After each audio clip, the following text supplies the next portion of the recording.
அன்புள்ளம் கொண்ட நண்பர்கள் அனைவருக்கும் வணக்கம். நம்ம பாமணிஜரம் சேனலில் எல்லாம் ஒவ்வொரு மாதமும் பலன்கள் சொல்லிகிட்டே வந்திருக்கோம். பல பேருக்கு ராசி பலன்கள் சொல்லிகிட்டே வந்துட்டுருக்கோம்.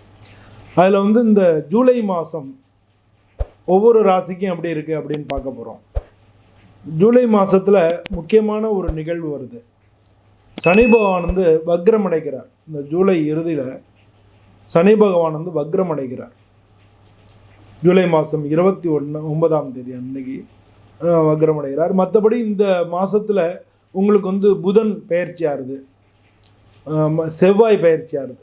இந்த மாதத்தில் ஏற்கனவே இது வரைக்கும் உங்களுக்கு குரு பகவான், சனி, ராகு இதெல்லாம் பயிற்சி ஆறுதுன்னு தெரியும்.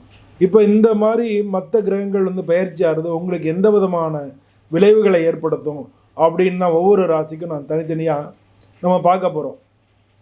அது மட்டும் இல்லை, இது உங்களுடைய வேலையில் எப்படி பாதிக்கும், இல்லை வேலையில் எந்த விதமான விஷயங்கள் நமக்கு நடக்கும் அப்படின்றதையும் முழுமையாக பார்க்க போகிறோம். நம்ம வாங்க வீடியோக்குள்ளே போய் பார்க்கலாம். அன்புள்ளம் கொண்ட கடகராசி அன்பர்கள் அனைவருக்கும் வணக்கம். இந்த கடகராசின்றது காலபுருஷ தத்துவத்தில் 4வது வீடாக இருக்குது. இந்த ராசிக்கு அதிபதி சந்திரன்.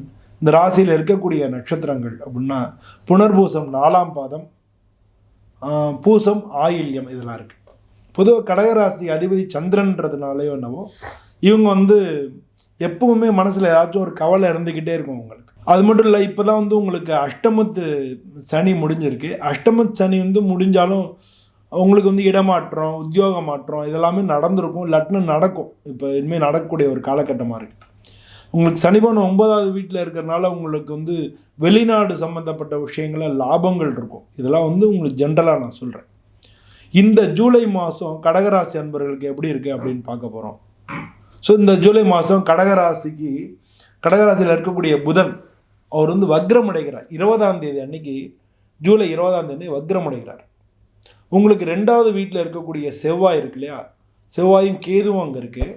அந்த செவ்வாய் இந்த மாதம் 26ஆம் தேதி அன்னைக்கு 28ஆம் தேதி அன்னைக்கு அவர் கன்னி ராசிக்கு போகிறார். அதே மாதிரி இந்த மாதம் 16ஆம் தேதி அன்னைக்கு 12ஆம் வீட்டிலேருந்து சூரியன் உங்கள் ராசிக்கு வரார். இது மட்டும் அல்ல, இந்த மாதம் 26ஆம் தேதி அன்னைக்கு சுக்கிரன் லாபஸ்தானத்துலேருந்து உங்களுக்கு 12ஆம் இடத்துல ஏற்கனவே குரு அங்கே இருக்கார், குருவோடு சேர்ந்துக்கிறார். நான் சொன்ன மாதிரி சனி பகவான் உங்களுக்கு 9வது வீட்டில் இருக்கார். 2-8 உங்களுக்கு ராகு கேது இருக்கு. இதுதான் கிரக சூழ்நிலைகள், கிரகத்தில் ஏற்படக்கூடிய மாற்றங்கள், இந்த மாதத்தில் நடக்கக்கூடிய மாற்றங்கள். இது உங்களுடைய வாழ்க்கையில் இந்த மாதத்தில் உங்களுக்கு எந்த விதமான பலன்களை கொடுக்கும் அப்படின்றத பற்றி பார்க்க போகிறோம். வேலை, நமக்கு குடும்பத்தில், உடல்நிலையில், பண வரவுகளில் எந்த மாதிரியான சவால் நமக்கு இந்த மாதம் இருக்குது, நம்ம எந்த மாதிரி விஷயங்களை எதிர்நோக்கணும், எதெல்லாம் நம்ம தாண்டி வரணும் அப்படிங்கிறத நம்ம இந்த வீடியோவில் சொல்ல போகிறோம். வீடியோவை கடைசி வரைக்கும் ஸ்கிப் பண்ணாமல் பாருங்கள். இந்த வீடியோ பிடிச்சிருந்தா உங்களுக்கு லைக் பண்ணுங்கள், நம்ம சேனலை சப்ஸ்கிரைப் பண்ணியாச்சு. இப்போ இந்த கடகராசி அன்பர்களுக்கு வேலை செய்கிறவங்களுக்கு வெளியூர் பயணம், ஏற்கனவே நான் சொன்னேன் இல்லையா, புதிய பொறுப்புகள் கிடைக்கும், இல்லை வெளியூர் பயணங்கள் வர்றதுக்கான வாய்ப்புகள் மிக அதிகமாக இருக்குது. தொழிலில் உங்களுடைய புதுசாக பார்ட்னர்ஷிப் யாரும் சேரலாம். நீங்கள் பிஸ்னஸ் பண்ணுறீங்கன்னா உங்களோட பார்ட்னர்ஷிப் சேர்றதுக்கு ஆள் கிடைக்கலாம், புதிய பார்ட்னர் உங்களோட சேரலாம். அதனால் புதிய ஒப்பந்தங்கள் கையெழுத்து ஆகிறதுக்கான வாய்ப்புகள் மிக நிறையா இருக்குது. அதனால் பிஸ்னஸ் எக்ஸ்பேன்ஷன் இதெல்லாம் நல்லபடியாக நடக்கும். அதே மாதிரி உங்களுக்கு வேலை பார்த்துக்கிட்டு இருந்தீங்கன்னா நீங்கள் சம்பளத்தில் உங்களுக்கு உயர்வு ஏற்படும். அப்படி இல்லை அப்படின்னா சம்பள உயர்வுக்கான வாய்ப்புகள், வழிகள் என்னவோ அதை நீங்கள் ஆராய்ஞ்சு அதை செஞ்சீங்கனாலே அதுக்கு நல்ல ரிசல்ட் கிடைக்கும். ஒருவேளை இந்த கம்பெனியில் வேறு கம்பெனியில் மாறணும்னு நீங்கள் நினச்சிருந்தீங்கன்னா அதுக்கான வாய்ப்புகளும் நிறையா கிடைக்கும். வேலை பார்க்குற இடத்துல அவங்க மேலே போட்டி, பொறாமையோடு ஒரு சில பேர் நடந்துக்கலாம். நீங்கள் அதெல்லாம் சமாளித்து வர அமைதியாக அதெல்லாம் டீல் பண்ணி அதில் சமாளித்து நீங்கள் வெளியே வர வேண்டிய காலகட்டமாக இது இருக்குது. பணத்தை பொறுத்தளவில் பண வரவுகள் நிறையா இருக்கும். பணத்துக்கு வரவுக்கு ஏற்ற செலவினங்களும் வரதுக்கான வாய்ப்பு தான் அதிகமாக இருக்குது. அதே மாதிரி இந்த மாதத்தில் வீடு, நிலம், வாகனங்கள் இதெல்லாம் வாங்கிறதுக்கான யோகமும் இருக்குது. 12ஆம் இடத்துக்கு சுக்கிரன் வரான்னு சொன்னால் 12ன்றது முதலீடுகளை குறிக்கும், விரைய செலவுகள் தான். ஆனால் அது முதலீடாக மாறுறதுக்கான வாய்ப்புகள் இருக்குது. பொதுவாக வந்து உங்களுடைய முதலீடுகள்லாம் நிறைய நல்லா நீங்கள் யோசித்து எதில் பண்ணணுன்றதை யோசித்து பண்ணிங்கன்னா அது மூலமாக லாபங்கள் கிடைக்கிறதுக்கான வாய்ப்புகள் மிக அதிகமாக இருக்குது. பொதுவாக கல்வி சம்பந்தப்பட்ட செலவினங்கள் வந்து இந்த மாதம் அதிகமாக வரலாம். குடும்ப செலவுகள் வரும், அதில் வந்து கல்வி சம்பந்தப்பட்ட செலவினங்கள் அதிகமாக வரதுக்கான வாய்ப்புகள் அதிகமாக இருக்குது.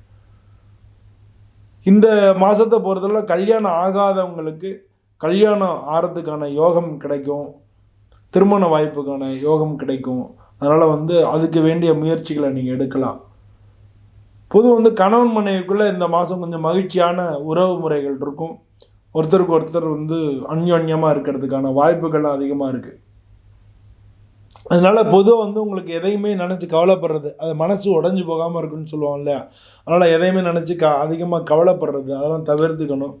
நீங்கள் ஏற்கனவே நடந்த விஷயங்களை திரும்ப எடுத்து அதுவே யோசிக்கிறதோ இல்லை அது மாதிரி பேசுகிறதையோ நீங்கள் தவிர்த்துக்கணும் இந்த மாதத்தை பொறுத்தவரை. ஏன்னா மன கஷ்டங்கள் உங்களுக்கு வர்றதுக்கான வாய்ப்புகள் அதிகமாக இருக்குது. குடும்பத்தில் வந்து நல்ல பண்டிகைகள், நல்ல விசேஷங்கள், குதூகலங்கள் அதிகரிக்கும். பெரியவங்களோட ஆசீர்வாதம் கிடைக்கும். குழந்தைங்க மூலமாக நல்ல பேர் கிடைக்கும். அது மாதிரி வந்து சொந்தக்காரங்களோட ஒரு சில வாக்குவாதங்கள் வர்றதுக்கான வாய்ப்புகள் இருக்குது. அதெல்லாம் தவிர்த்துங்க. அதெல்லாம் வந்து டீல் பண்ணணும். அதெல்லாம் வந்து வாக்குவாதம் பண்ணிகிட்டு இருக்கக்கூடாது. அது என்ன, யார் என்ன பிரச்சனை, சரி இப்போ பேசலாம், நான் அப்புறம் பேசிக்கலாம் அப்படின்னு சொல்லி நம்ம அதெல்லாம் வந்து டீல் பண்ணுறதுக்கு உண்டான டைமாக இருக்குது. பொதுவாக உடல்நலத்தை பொறுத்தவரை நல்லா சுறுசுறுப்பாக இருப்பீங்க இந்த மாதம். மன நிம்மதியும் அதிகரிக்கும். பெண்களாக இருந்தீங்கன்னா கொஞ்சம் வந்து மன அழுத்தங்கள் அதிகரிக்கும். ஏதான ஒரு பிரச்சனைக்காக 15 நாளைக்கு ஒரு தடவை அழுவோம். அது மாதிரி வந்து மன அழுத்தங்கள் அதிகரிக்கும். நீங்கள் அதெல்லாம் நீங்கள் கொஞ்சம் சரி பண்ணிக்கணும். ஏன்னா ஹார்மோன் பிரச்சனைகள் அதெல்லாம். அது மாதிரி ஏதாவது தசைப்பிடிப்பு வரலாம், அதில் வந்து வாயு கேஸ் ப்ராப்ளங்கள் எல்லாம் வரலாம். அதெல்லாம் வந்து நீங்கள் உடனே டாக்டர்கிட்ட காமிச்சு சரி பண்ணிக்கணும். டெய்லி வந்து நல்லா 6 மணி நேரமான குறைஞ்சபட்சம் தூங்குறது, நேரத்துக்கு சாப்பிட்றது, இதெல்லாம் வந்து உங்களுக்கு உடல்நிலையும் மனநிலையும் நல்லா வச்சுக்கிறதுக்கு உதவும். நீங்கள் வந்து இந்த மாதத்தை பொறுத்த திங்கக்கிழமை அம்மன் வழிபாடு அது வந்து உங்களுக்கு நல்லது. ஏன்னா உங்கள் ராசிக்கு அதிபதி சந்திரன்றதுனால, சந்திரன் வந்து பெண் தெய்வங்களை குறிக்குன்றதுனால பொதுவாக இந்த மாதத்தில் நீங்கள் அம்மன் வழிபாடு பண்ணுறது நல்லது. அதனால் வந்து உங்களுக்கு வந்து சுகர் கம்ப்ளைண்ட் இருந்ததுன்னா உடம்பை ஜாக்கிரதையாக பார்த்துங்க. வெள்ளிக்கிழமை அன்னைக்கு நீங்கள் வந்து அம்மனை போய் வழிபடுறது இன்னும் சிறப்பு, அதிசிறப்பு. பொதுவாக வந்து இந்த மாதத்தை பொறுத்தளவில் 2/8 ராகுகேது இருக்கிறதுனால பிள்ளையார், துர்க்கை இதெல்லாம் வந்து நீங்கள் தரிசனம் பண்ணி வேண்டிக்கிறது நல்லது. அப்படி இல்லை அப்படின்னா ஒரு ராகுகேதுக்கு ஏதாச்சும் பரிகாரம் பண்ணிக்க முடிஞ்சாலும், இல்லை ராகுகேது கோயில் பக்கத்தில் எதுவும் இருந்தாலும் அதை போய் நீங்கள் போய் இது வெள்ளிக்கிழமை தரிசனம் பண்ணுறது, இதெல்லாம் இந்த மாதத்தில் வரக்கூடிய சிக்கல்களை அதிக அளவு குறைக்கும்.